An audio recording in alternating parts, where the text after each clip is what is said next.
velkommen til.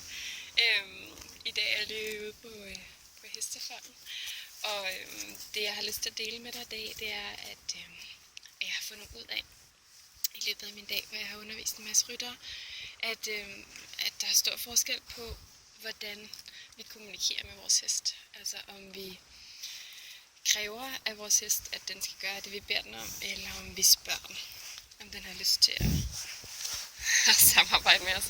Jeg er billig der i gang med at spise min lomme. Den er her. Den er lidt nysgerrig.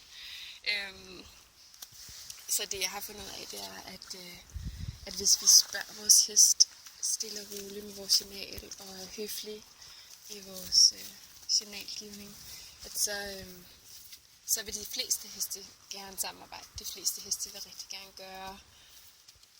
gøre noget for os og reagere følsomt og blidt.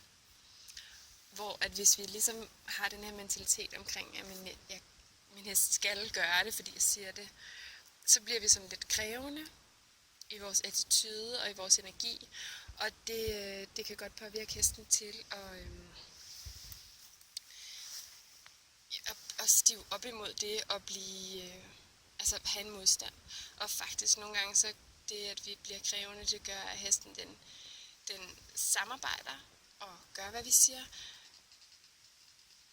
men ikke på en blød måde. Altså, den samarbejde bliver på en måde sådan, okay, jeg underkaster mig og gør, hvad du siger, og jeg gør det ikke afslappet og roligt. Og prøv lige at gå hen, så der er lidt bedre lys, så I kan se mig ordentligt. Det, som jeg rigtig gerne vil have, når jeg træner med heste og har med dem at gøre, det er, at hesten har lyst til at samarbejde.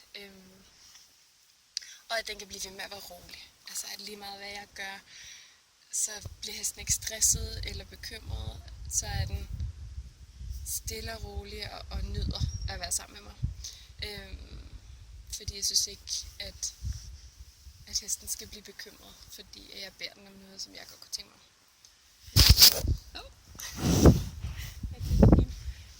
Nu røg mit hat lige.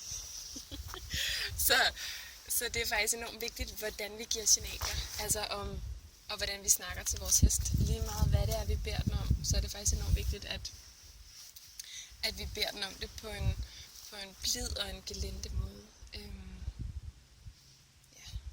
Fordi så får vi det bedste resultat. Så får vi en hest, der svarer positivt, en hest, der gerne vil samarbejde, og en hest, der kan være rolig og afslappet sammen med os, og rolig og afslappet i det, vi laver sammen. Om det er ridning eller træning på jorden, eller hvad det er.